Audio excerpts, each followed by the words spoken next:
The stigma of black women and thinning edges or thinning hair is one of the reasons we are losing our hair because we're so embarrassed. It literally, losing your edges or having thinning edges has literally become something that people do when they're angry at each other. You with them thinning edges, you get bald edges or something.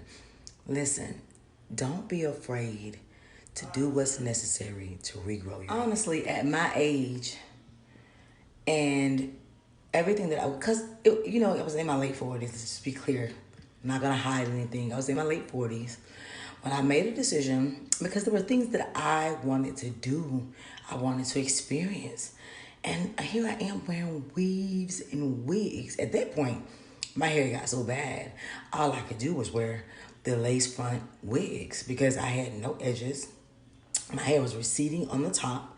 Of course, you guys know if you've been following me, I had a bald spot on the top where the receding hairline met in the middle, and I had no edges. But there were things in life that I wanted to experience, and wearing a wig made it extremely difficult. So I made a decision. And on this decision, I went on this amazing journey of discovering my hair. And I realized that all the products that I had been using that were telling me that they were for my black, coarse hair, they actually weren't. They actually were not. They were not moisturizing my black hair, my coarse black hair.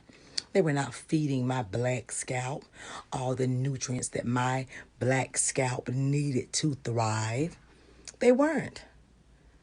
So you need to check those products. That could be an issue, but also, black ladies, our hair needs moisture.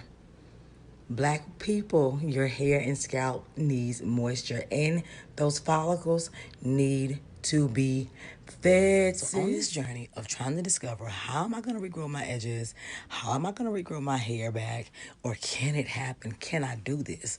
I had to ditch the wigs, and it was scary because I had no edges, I had no hair, so I had to shave my head off. That cut everything off. My hair was dry. It was damaged. It was broken. It was brittle. Even when I would comb my hair, it was just break.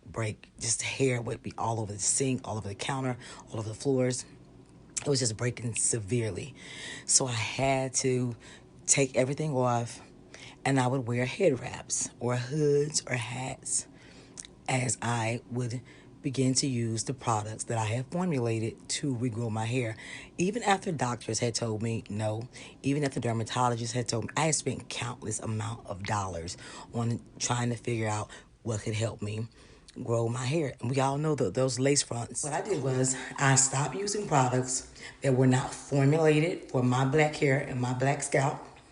And I started to feed my scalp the nutrients that it needed, even though I was being told by countless doctors that my follicles were dead, that they wouldn't grow hair again. My follicles weren't dead. They were hungry, but they weren't starved to death. I began to stimulate my follicles with the scalp brush and scalp massages, and I began to feed my follicles. And also I began to moisturize my hair. Moisturizing your hair is really key, and a lot of times that is a huge problem that is causing your hair to break, that is causing your edges to thin, eventually bald spots, and also it could be medication. I always tell people look at your lifestyle and look at your lifestyle habits as well.